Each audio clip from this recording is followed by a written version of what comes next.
से ज़्यादा है। उस मकान के मालिक कैसे बन गए? मैं अगली प्रेस कॉन्फ्रेंस करूंगा तो मैं दूसरी कंपनी एबी एक्सपोर्ट्स के बारे में बताऊंगा। तो आज तो एके इन्फोसिस्टम प्राइवेट लिमिटेड, जिसका मुख्यालय कहाँ पर, D1088 न्यू फ्रेंड्स कॉलोनी, जहाँ तेजस्वी प्रसाद यादव रहते हैं, तो उनको जांच एजेंसी को बताना पड़ेगा ना कि आखिर एके इन्फोसिस्टम ने क्यों अपना शेयर आपको 1 लाख में दे दिया, क्यों रेलवे में जिसको नौकरी मिली उसे अपना ज़मीन बेच दिया एके इन्फोसिस्टम को। और एके इन्फोसिस्टम ने अभी तक कुल मिलाकर 21 भूखंड, मेरे पास अगर कोई चाहेंगे तो एक एक डिटेल है एक एक भूखंड का, तो 21 भूखंड जो है 221 डिसमिल जमीन, शहर के अंदर 221 डिसमिल जमीन का मतलब क्या होता है आप समझ सकते हैं। तो दानापुर, महुआ बाग, पानापुर, ये जो पूरा इलाका जो शहरी क्षेत्र में परिणत हो गया है, वहाँ पर ये सारी की सारी ज़मीनें, और जो इसे मैं कहता हूँ बिना बिजनेस किए हुए, बिना नौकरी किए हुए अरबों खरबों के मालिक बन गए। और आज बिहार का सबसे बड़ा जमींदार लालू प्रसाद यादव का परिवार बिहार के अंदर है, जिनके पास 121 से ज़्यादा भूखंड के मालिक हैं, पूरा का पूरा परिवार। इसलिए मित्रों, मुझे लगा कि ये जो एके इन्फोसिस्टम प्राइवेट लिमिटेड जिसके मालिक बन गए और जिसका मुख्यालय D1088 न्यू फ्रेंड्स कॉलोनी है, जहाँ यहाँ रहते हैं, जहाँ पूछताछ करने के लिए ईडी गई थी, सीबीआई नहीं गई थी, ईडी गई थी। सीबीआई का मामला तो 25 तारीख को पूछताछ के लिए उनको बुलाया गया, लेकिन ये ईडी से जुड़ा मामला है और ईडी भी इस मामले की जांच कर रही है। और इसे मैं ललन जी को और नीतीश जी को धन्यवाद देना चाहूँगा कि आप लोगों के कारण जो है बिहार के अंदर भ्रष्टाचार कितने बड़े मामले का खुलासा हुआ है। ये बात अलग है कि आज आप बदल गए, आज आप भ्रष्टाचारियों के साथ समझौता कर लिया, बगल में खड़े हो गए, लेकिन ये सारा का सारा सूत्रपात जो है ये ललन जी और नीतीश कुमार का ही किया हुआ है।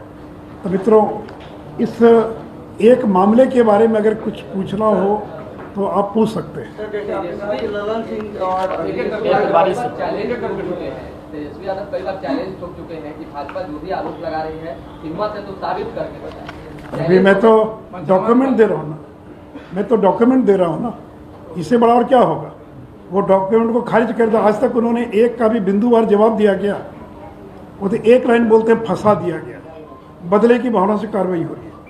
हम तो डॉक्यूमेंट के साथ चीज़ों को पब्लिश कर रहे हैं और इसका जवाब दे दें, एक ही बात का जवाब दे दें कि एके इन्फोसिस्टम प्राइवेट लिमिटेड के वो मालिक कैसे बन गए, उसके शेयर धारक कैसे हो गए, इतनी बड़ी संपत्ति के मालिक कैसे हो गए, और रेलवे में जिसको नौकरी मिली उसने क्यों अपनी ज़मीन बेच दिया इस कंपनी को औने पौने दाम पर, इसी बात का जवाब दे दें।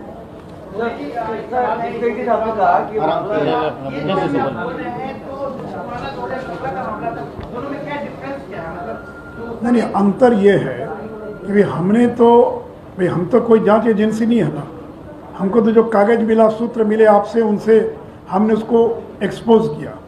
अब तो जांच एजेंसी का काम है कि उसकी गहराई में जाकर प्रमाण देना। भी कोई हत्या हो गई मान लीजिए तो प्रमाण चाहिए ना, आपने देखा होगा अलग बात है, लेकिन आप जब तक गवाह नहीं बनिएगा तब तक तो उसको सजा नहीं होगी। तो हमने तो कुछ कागज एक्सपोज किया, कुछ कागज दिया। जांच एजेंसियों का काम है उसके आधार पर तफसील से जांच करना, उसको प्रमाणित करना, सबूत इकट्ठा करना। हमने तो एक मामला दिया, सीबीआई के पास दर्जनों मामले मिल गए, और किन किन लोगों ने ज़मीन बेचा ये तो वही बता पाएंगे। तो जांच एजेंसियों का काम है कि और गहराई से जांच करके और प्रमाण इकट्ठा करना, ताकि कोर्ट में उस गुनाह को जो है और साबित किया जा सके। तो हमने तो कल 1-2 मामला दिया था, लेकिन अब तो सीबीआई ने उसमें दर्जनों मामले पा लिए। अब ईडी और कितना गहराई में जाएगा ये तो जांच के बाद ही मालूम पड़ेगा। जो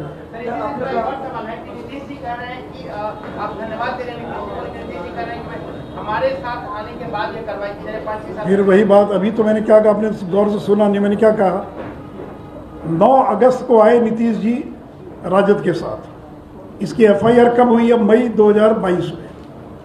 तो आने के बाद गए, तो आने के पहले ना हुआ, मई महीने में एफआईआर दर्ज हो गई। और सीबीआई का काम करने का तरीका कि सीबीआई सीधे एफआईआर दर्ज नहीं करती है, पहले वो प्रारंभिक जांच दर्ज करती, जिसको कहते हैं पीई, प्रिलिमिनरी इंक्वायरी। तो 2021 सितंबर में सीबीआई ने प्राथमिक जांच दर्ज किया। उस समय गठबंधन किसकी सरकार थी बिहार में? एनडीए की सरकार थी। जब एफआईआर दर्ज हो, किसकी सरकार थी? एनडीए की सरकार थी। तो महागठबंधन से क्या मतलब है? और लालू यादव पर तो 30 साल से जांच हो रही है। चाहे मनमोहन सिंह थे प्रधानमंत्री या कोई हो प्रधानमंत्री, जांच तो कभी रुकी नहीं। इसलिए कहना कि बीजेपी की सरकार आई तब जांच तेज हो गई, ये तो कहना गलत होगा।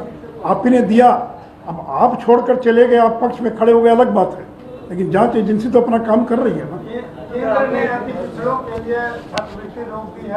अरे भैया, अभी इसका जो ये पूछे ना, आप अलग से उससे अभी नहीं, इस पर नहीं बोलेंगे। ये जो केस है मनमोहन सिंह से मिले थे, ललन सिंह बात करती, उस समय यूपीए की गवर्नमेंट थी, तो उस समय केस को दबा दिया गया था।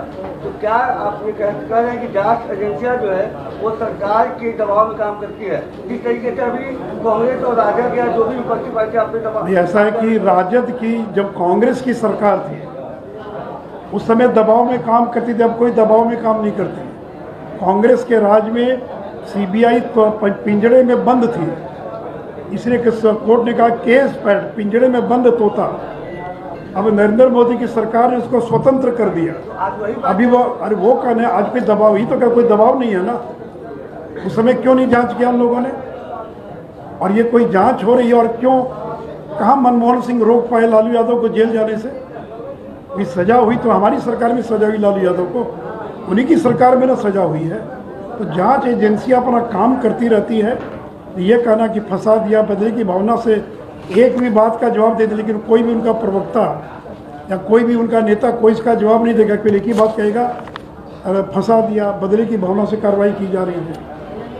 उसका अलग से मैं जवाब दूंगा। आप जो पूछ रहे हैं कहाँ गए रंजीत जी, विस्तार से उसका अलग से जवाब दिया जाएगा। आज एक दिन में एक मुद्दा बहुत है, उतना ही चलाइए ना पहले। हाँ,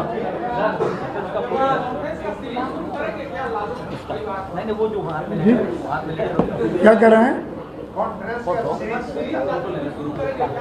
नहीं, अब जैसे जैसे मिलेगा, इतना हो गया, अब जैसे मिलेगा तो करेंगे, बिना मिले तो जबरदस्ती कर नहीं सकते।